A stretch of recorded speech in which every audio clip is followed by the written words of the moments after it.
Assalamualaikum warahmatullahi wabarakatuh. Teman-teman semuanya, pada kesempatan kali ini kita akan belajar tentang bagaimana mengembangkan materi pembelajaran PPKN jenjang MI dan SD. Nah, sebelum kita mengulas lebih lanjut bagaimana mengembangkan suatu materi, tentu kita perlu mengingat ya, bagaimana pengembangan materi pembelajaran ini menuju abad 21. Jadi ada 3 kompetensi yang harus sebenarnya ada 4 kompetensi yang harus kita kembangkan. Yang pertama ada 4C yang teman-teman tahu, ada critical thinking, creativity, ya, communication, collaboration ya. Jadi bagaimana kita mengembangkan 4 ranah ini dalam pengembangan materi. Kemudian ada pendidikan karakter dan ada literasi. Nah, dalam kemampuan abad 21, bagaimana semua ranah ini sebenarnya mencakup pengembangan yang akan dilakukan kepada anak-anak di jenjang sekolah dasar ya. Ada kemampuan belajar dan berinovasi, ada literasi, ada kecakapan hidup, dan karakter moral ya. Jadi konsep-konsep inilah yang akan kita kembangkan kepada anak didik kita di masa mendatang. Nah, kemampuan belajar yang pertama yang akan kita kembangkan pada pengembangan materi adalah bagaimana kita mengembangkan materi itu mengajak anak untuk berpikir kritis. Jadi materi yang kita kembangkan ini bagaimana mengajak anak untuk berpikir kritis dan mampu menyelesaikan suatu masalah. Kemudian ada kreativitas ya. Jadi materi ini merespon anak untuk memberikan stimulus pada anak untuk bagaimana dia memiliki kreativitas dan inovasi dan mampu komunikasi dan mengkolaborasikan. Nah, materi-materi tersebut juga kita kembangkan untuk perpaduan dari literasi informasi, media, teknologi, yang sekarang terbaru juga ada literasi numerasi ya. Jadi bagaimana ada hasil-hasil data berupa survei, berupa hasil data indeks grafis ya, yang mampu dibaca oleh siswa ya. Jadi siswa mampu menerjemahkannya. Kemudian ada muatan PPK ya, atau penguatan pendidikan karakter di dalam pengembangan materi nantinya, karena PPK ini nantinya akan membuat siswa memiliki dua ranah karakter. Yang pertama kecakapan hidup, dan yang kedua ada karakter moral yang nantinya akan memiliki profil pelajar Pancasila. Jadi memiliki jiwa-jiwa Pancasila dikembangkan melalui PPK ini. Kemudian sekarang kita mulai masuk ke ranah hakikat pada pengembangan suatu materi pembelajaran.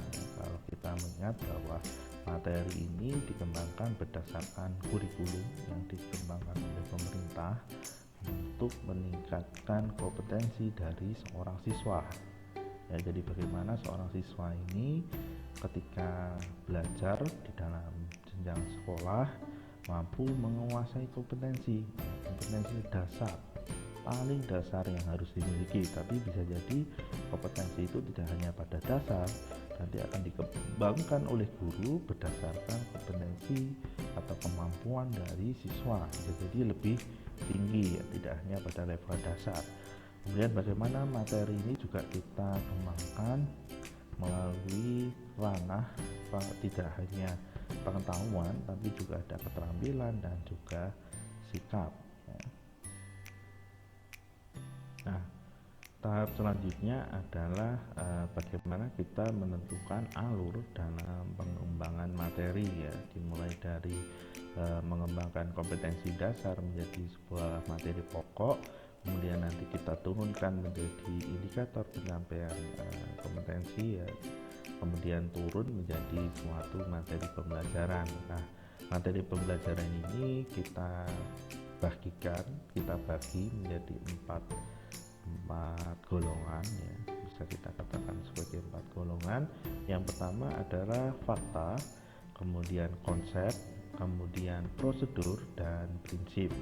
Jadi bagaimana materi yang akan kita kembangkan ini menjadi 4 jenis ya, atau 4 golongan dari materi pembelajaran. Nah, apakah ini tentu kita melihatnya berdasarkan KD ya. Jadi KD-nya ini inginnya ke arah mana, dan guru ingin membawa ke mana dalam mengembangkan suatu materi.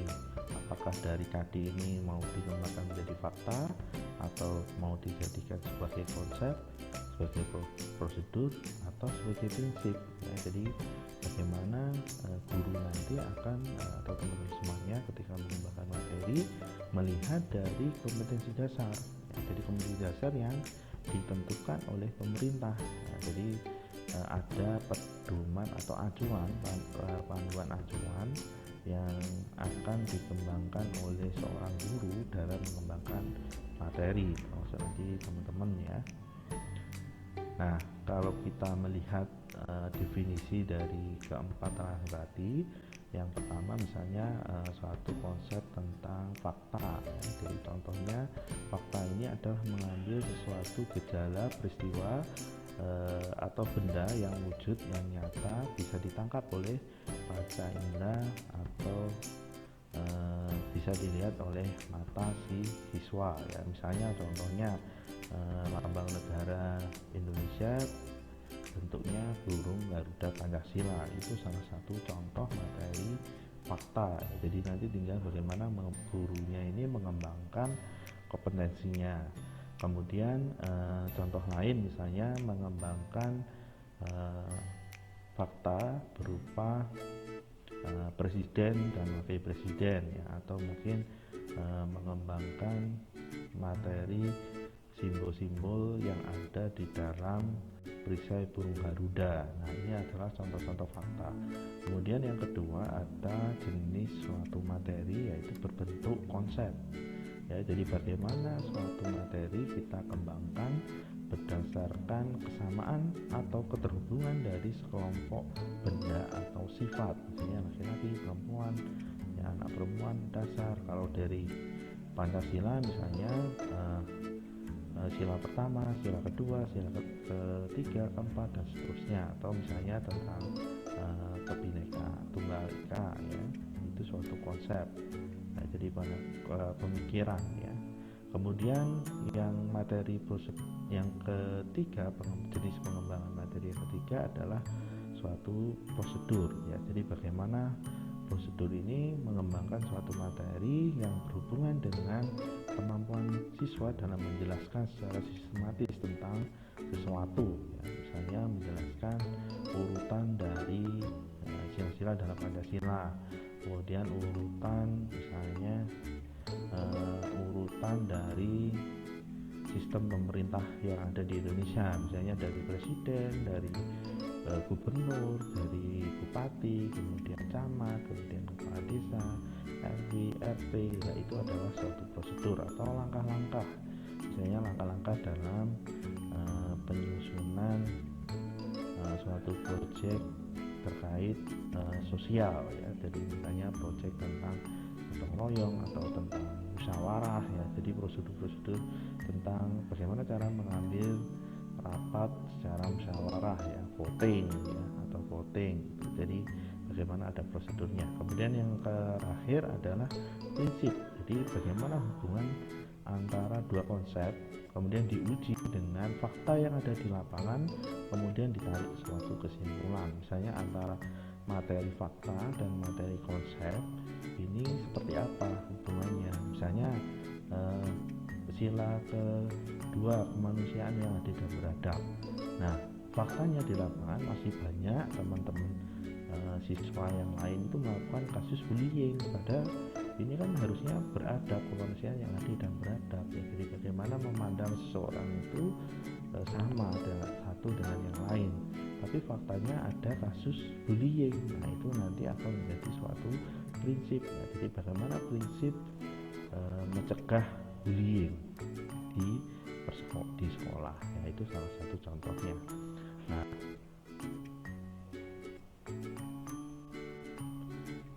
kita perlu mengingat bagaimana terdapat suatu materi pembelajaran juga ada ranah keterampilan ya. Kalau tadi adalah 4 jenis dalam pengembangan suatu materi dalam bentuk pengetahuan ya, atau dalam ranah pengetahuan, sekarang dalam ranah keterampilan. Nah, ada 2 jenis dalam ranah keterampilan. Yang pertama adalah keterampilan intelektual. Nah, kalau di dunia PPKN, keterampilan intelektual ini misalnya tentang bagaimana keterampilan dia dalam mengungkapkan pendapat ya. Pendapat yang dia ungkapkan dalam misalnya mengusulkan suatu pendapat di musyawarah itu runtut, sistematis ya, ada kajian teorisnya, kemudian emosionalnya ya, kemudian mampu menerima pendapat teman. Itu adalah keterampilan intelektual, keterampilan yang dimiliki ya. Kemudian ada yang kedua namanya keterampilan fisik. Nah, keterampilan fisik ini misalnya contohnya dia ikut kerja bakti, dia ikut misalnya mencegah temannya yang melakukan bullying ya, kemudian membantu orang tua, membantu masyarakat ya. Itu adalah keterampilan fisik ya. Jadi perlu dibedakan di dalam dunia PPKN itu pengembangan keterampilan ada 2 ranah. Ranah dari intelektual dan ranah dari keterampilan dari fisiknya. Nah, Hilda Paba menggolongkan materi pembelajaran ini menjadi 4 tingkatan. Ada fakta khusus, ide-ide pokok, konsep, dan sistem berpikir. Jadi suatu sistem yang runtut ya. Jadi bagaimana kita mengembangkan suatu materi ini terhubung antara materi misalnya kompetensi indikator yang pertama sampai dengan indikator terakhir ini suatu konsep yang sama atau suatu topik yang sama ya, jangan sampai beda. Selanjutnya bagaimana kita melihat proses pemilihan dalam materi pembelajaran ya. Jadi bagaimana kita seorang guru ini misalnya melihat KD, kemudian akan menentukan suatu indikator yang akan diturunkan menjadi materi. Ini dilihat dulu misalnya gini, apabila siswa diminta untuk menyebutkan nama, kapan, di mana suatu peristiwa terjadi, ini dilihat dari KD ya. Jadi KD-nya ini berbunyi apa? Kalau KD-nya berbunyi siswa diminta menyebutkan sistem pemerintahan negara Republik Indonesia, maka itu berupa fakta ya, karena harus menyebutkan nama Presiden Indonesia ya misalnya, atau ini misalnya contohnya tokoh proklamasi atau proklamator di Indonesia adalah Soekarno-Hatta. Ini suatu fakta yang ada. Jadi mengembangkan kalau KD-nya berbunyi seperti itu berarti ini fakta ya. Nanti kita akan lebih kembangkan lagi dalam tugasnya ya. Oke, yang kedua, apabila siswa diminta mengungkapkan suatu definisi, membedakan 2 hal atau mengklasifikasikan, berarti ini konsep ya. Misalnya Pancasila sebagai sumber dari segala sumber hukum yang berlaku di Indonesia. Nah, kita tahu bahwa Pancasila ini adalah nilai-nilai yang hidup di masyarakat. Nilai inilah yang kemudian menjadi sumber atau menjadi acuan dalam pengembangan hukum yang ada di Indonesia. Maka dikatakan bahwa Pancasila ini menjadi sumber dari segala sumber hukum. Nah, ini adalah definisi dari 2 hal yang diklasifikasikan menjadi satu konsep. Jadi bagaimana segala produk hukum mengacu kepada Pancasila, itu adalah suatu konsep. Nah, ini misalnya contoh di dalam indikatornya. Nah, pada langkah selanjutnya adalah bagaimana kita mengembangkan suatu materi ini dalam bentuk prosedur ya. Jadi bagaimana kita membuat suatu langkah-langkah dalam suatu pembuatan video liputan peristiwa di masyarakat ya. Misalnya contohnya siswa diminta melakukan liputan seputar pemilihan kepala desa yang ada di sekitar mereka, atau meliput pemilihan ketua kelas, atau meliput tentang bagaimana prosedur pengambilan keputusan di kelas ya. Jadi bagaimana siswa kita ajak untuk membuat suatu prosedur urutan langkah-langkah yang tersistematis yang urut dari awal hingga akhir ya. Kemudian langkah yang kelima adalah bagaimana kita membuat pengembangan materi ini berdasarkan hubungan antara konsep dan sebab akibat yang ditemukan dari fakta ya. Misalnya contohnya itu pada sila kedua misalnya berbunyi kemanusiaan yang adil dan beradab. Nah, ketika melihat fakta yang ada di lapangan, misalnya terjadi kasus bullying yang ada di sekitar mereka. Nah, ini bagaimana mereka melakukan kajian terhadap suatu fenomena tersebut ya. Jadi bagaimana antara teori yang menyebutkan konsep dan berbeda dengan atau sama dengan fakta yang ada di lapangan. Nah, yang terakhir adalah kita mengembangkan suatu materi dalam bentuk suatu keterampilan ya. Jadi bagaimana mengajak anak untuk mengolah keterampilan mereka, baik keterampilan yang intelektual maupun keterampilan yang berbentuk fisik ya. Jadi misalnya contohnya mengembangkan suatu proyek tentang pengamalan nilai-nilai Pancasila dalam kehidupan sehari-hari melalui kerja bakti. Jadi bagaimana mereka mampu mengolah skill mulai dari musyawarah ya. Jadi bagaimana menentukan di mana nanti lokasi kerja bakti, alat-alat yang disiapkan, kemudian kebutuhannya apa saja, prosedur yang harus dilakukan apa ya. Jadi ini adalah bagaimana kita mengembangkan suatu materi yang lebih kompleks ya, gabungan dari keempat konsep yang sebelumnya. Tahap selanjutnya adalah kita mengembangkan suatu sumber materi pembelajaran ya. Jadi buku bukan lagi menjadi satu-satu sumber dalam pembelajaran. Ini yang perlu kita tekankan. Kenapa? Karena dalam pengembangan ilmu pengetahuan ini sangat cepat sekali ya perubahannya. Jadi buku itu bukan lagi menjadi satu-satunya sumber dalam pengembangan pembelajaran, tapi kita bisa memanfaatkan teknologi untuk menambah ilmu pengetahuan secara luas ya. Jadi ketika materi ini dikembangkan oleh guru, siswa bukan serta-merta hanya berpacu pada materi yang dikembangkan oleh guru, tapi siswa juga bebas mencari informasi sebanyak-banyaknya terkait pendalaman dari materi yang telah disampaikan oleh guru tadi. Jadi bagaimana teknologi ini juga membantu kita dalam memperluas khasanah dari materi yang dikembangkan. Kemudian yang ketiga adalah tuntutan kurikulum seperti yang ada pada K13, di mana ranah-ranahnya ini sangat banyak sekali sekarang. Jadi kita juga mengembangkan materi ini juga sesuai dengan tuntutan perkembangan zaman ya. Jadi misalnya sekarang kan ada asesmen kompetensi minimum ya. Jadi bagaimana materi yang kita kembangkan juga sekarang mengarah ke sana ya, tidak hanya literasi 4C, kemudian ada PPK ya, kemudian ada high order thinking skill, tapi juga masuk pada asesmen kompetensi minimum dan juga profil pelajar Pancasila. Ini yang juga menjadi ranah pengembangan dalam suatu materi di masa mendatang.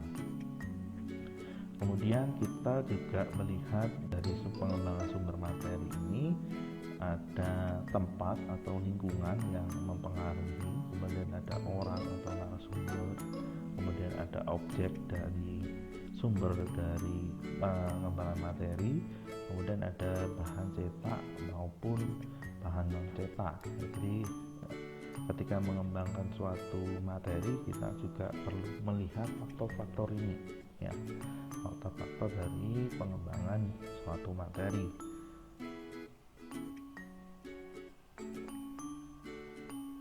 Kemudian kita juga melihat pertimbangan yang lain juga, yang juga bagaimana akan mempengaruhi kemasan atau isi dari suatu materi pembelajaran yang akan kita kembangkan ya. Yang pertama ada kesesuaian dengan judul, ada kesederhanaan, ada unsur-unsur desain yang dipesankan ya. Kemudian ada pengorganisasian bahan, ada petunjuk cara penggunaan. Nah, ini suatu pengembangan suatu materi yang perlu kita perhatikan ya. Jadi tidak hanya kita mengembangkan materi berdasarkan kompetensi dasar, tapi ada unsur-unsur eksistensis ya, atau kepatutan yang perlu kita lihat dari 4-5 faktor ini. Nah, selanjutnya adalah bentuk-bentuk pengemasan ya. Jadi bagaimana pengemasan suatu materi ini tidak hanya monoton ya, misalnya ditulis biasa, tapi juga kita melihat bagaimana materi pelajaran ini terprogram ya. Jadi bagaimana penyajiannya baik secara individu atau kelompok ya, dikemas secara dan mampu dipelajari secara mandiri oleh siswa ya. Apalagi di kondisi yang pandemi seperti ini, bagaimana proses pembelajaran ini dilakukan tidak hanya secara tatap muka, ada juga yang melalui secara online ya. Nah, ini kedepannya kan juga perkembangan di sekolah juga akan seperti itu. Kemudian ciri-ciri dari materi pembelajaran terprogram adalah bagaimana mengembangkan materi yang disajikan ini dalam bentuk unit atau bagian terkecil, menuntut aktivitas siswa mengetahui dengan segera setiap selesai materi pelajaran yang setelah dipelajari ya. Jadi siswa ini dituntut mampu belajar secara mandiri dan mampu memahami materi yang kita kembangkan sebagai suatu materi ya.